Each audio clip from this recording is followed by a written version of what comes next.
All right. Um, a basic what I have learned today. I started off the day with quite a bit of reading. Also, sorry, Soho, to showing your work in progress. It does look good. Um, but yeah, let's get started. All right, so I started the day off um, learning about the Bible quilt, and that is by Harriet Powers. You can look this up anywhere. Basically, in the late 1800s, there was a black woman who lived in, I'm guessing, I believe it was like a southern part of the US, and she was showing off a quilt that she had at a festival. A white woman saw it and thought this is amazing, wanted to buy it from her, and the woman, Harriet, would not sell it to her. She then fell under hard times at some point. She and her husband were landowners. This is like 20 years post the end of slavery.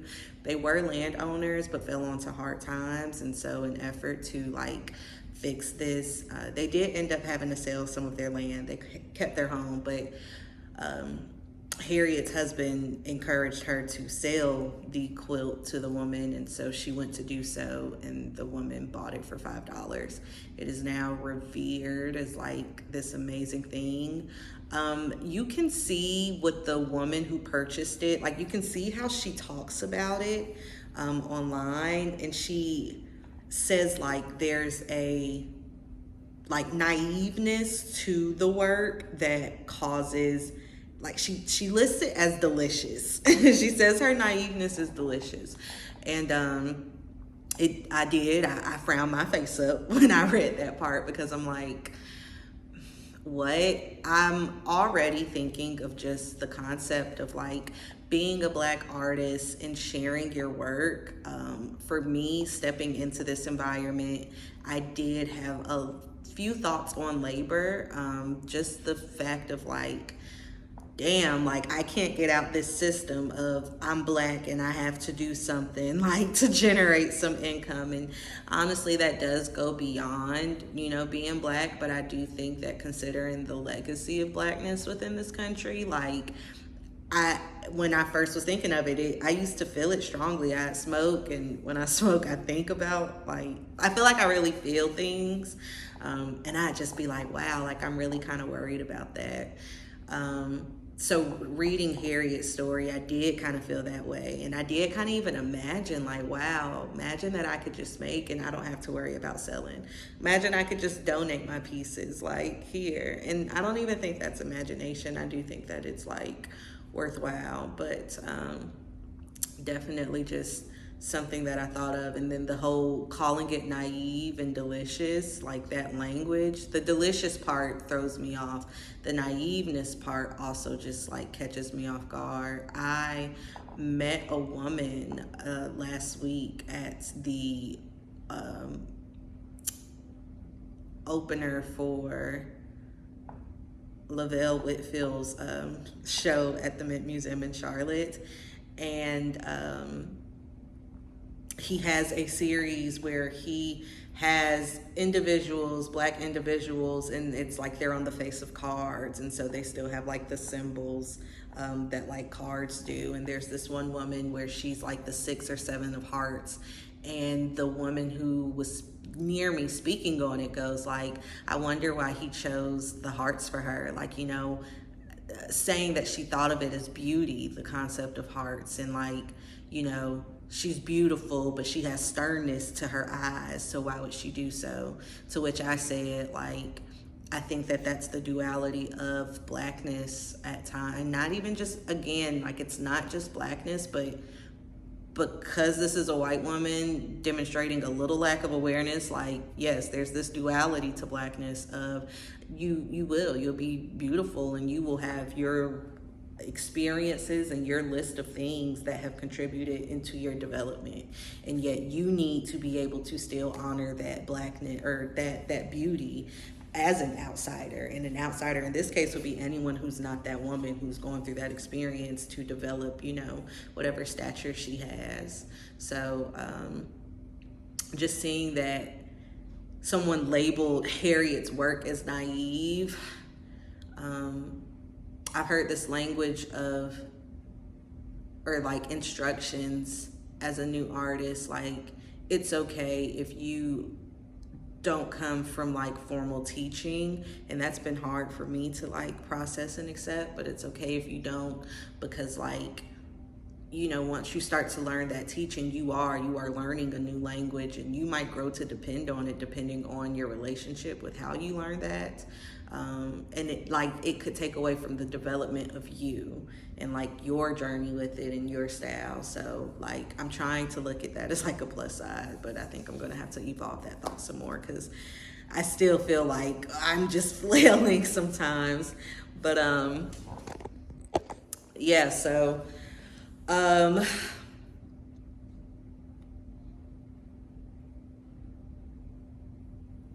she called it naive. I'm like thinking, what was I just saying? Oh yeah, just to call it naive is like, it makes me want to say, so why is it in the museum? Is it in the museum because it's a great work? Like, this woman divides her quilt up, and in each box, in each square, there's a story. So she goes Adam and Eve, and then there's an image of Eve and son, and that stood out to me because I've read the Bible 2 times, maybe 3, but maybe 2, at least 2.5 times.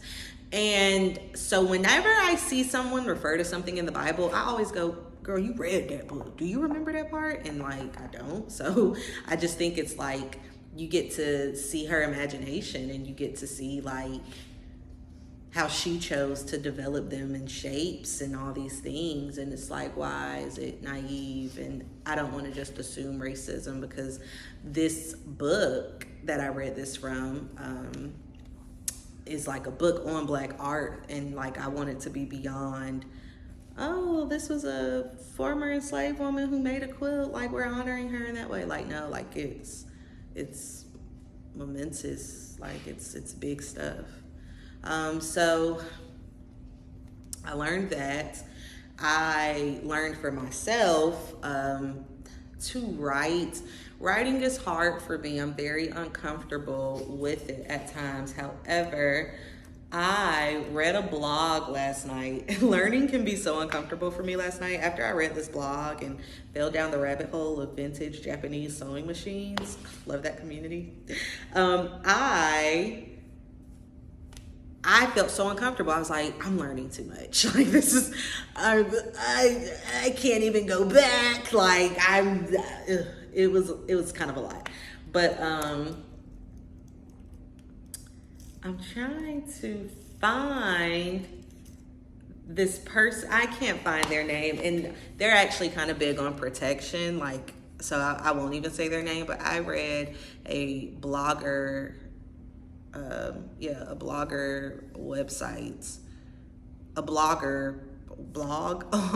on Blogger that focused on like vintage sewing machines and things of that nature. And the way that they wrote was just so calm, and I was like, wow, like they're not trying to be, you know, anything, they're just being. And one thing that I've learned is I'm not trying to be things, I am just being. I am concerned about perception of me trying to be things, and that can feel just as uncomfortable. So I am currently writing though, and I'm hoping to post my first blog. If you go and click on it, you'll see a blog I wrote while I was in college, and that was kind of what also like made me go, oh my goodness, because it was like, I have tried this, and I tried it because of a class, but it was like, okay, cool. So I learned to write. I also have been told to write by multiple people. So like my sister, artists that I revere, I even think a peer, maybe I said it, but like, yeah. So I'm going to try it. I just be nervous to write. I feel like a hood booger writing, like, girl, you just talking. I just feel like it's ugly. And I think in that ugliness that there is like my beauty. So, I learned GIMP. I am messing around with GIMP. Today I learned the clone tool and how I can use that instead of using the selection tool. Click the clone tool, select the area you want to clone, and then just start clicking, and it just blends really better, like really nicely. And that is how I am learning GIMP. I am literally like, okay, I have the vision in my head, Googling how to do this, how to do that. I am currently making an image where it's like gonna be going up in flames. Yeah, so like I'm Googling how to like set an image on fire or make it look like it's on fire on GIMP. And I just love the community because every question is answered. I have not typed in something and not learned. So if you are looking to like, I don't want to say start a skill, but like explore, and maybe your exploration involves a device or a platform, like you don't like, at the beginning of the summer, I was like, I'm going to read the manual and I'm going to make my way through. And like my trial and error as a teenager very much so looked like just Googling. I used to get on Me's and we would do these like graphics that wrapped around. And we would put them in our like description boxes. So when someone clicked on your Me's page, it was like, ooh. And like, I remember having to go to YouTube, how to do the wraparound on Me's. Like, so I'm kind of doing that again. And then I looked up gel support. I wanted to look up gel support just because like Charlotte used to have a gel support. It was this place where if you just got out of jail, you could look across the street and you would see a blue tent. That blue tent would have sternos with food. It would have tubs of clothes and all types of things. And the one thing at the time that just stood out to me, they had bus passes, but cigarettes.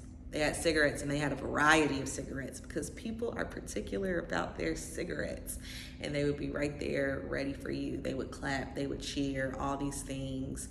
And this concept of laws, I am looking at, and I'm looking at it in my blog spot or blogger, but yeah, it just, at what point do you put the person before the city, the group? And I never realized that where I'm at has an American flag just blowing in the wind in front of me, but it is.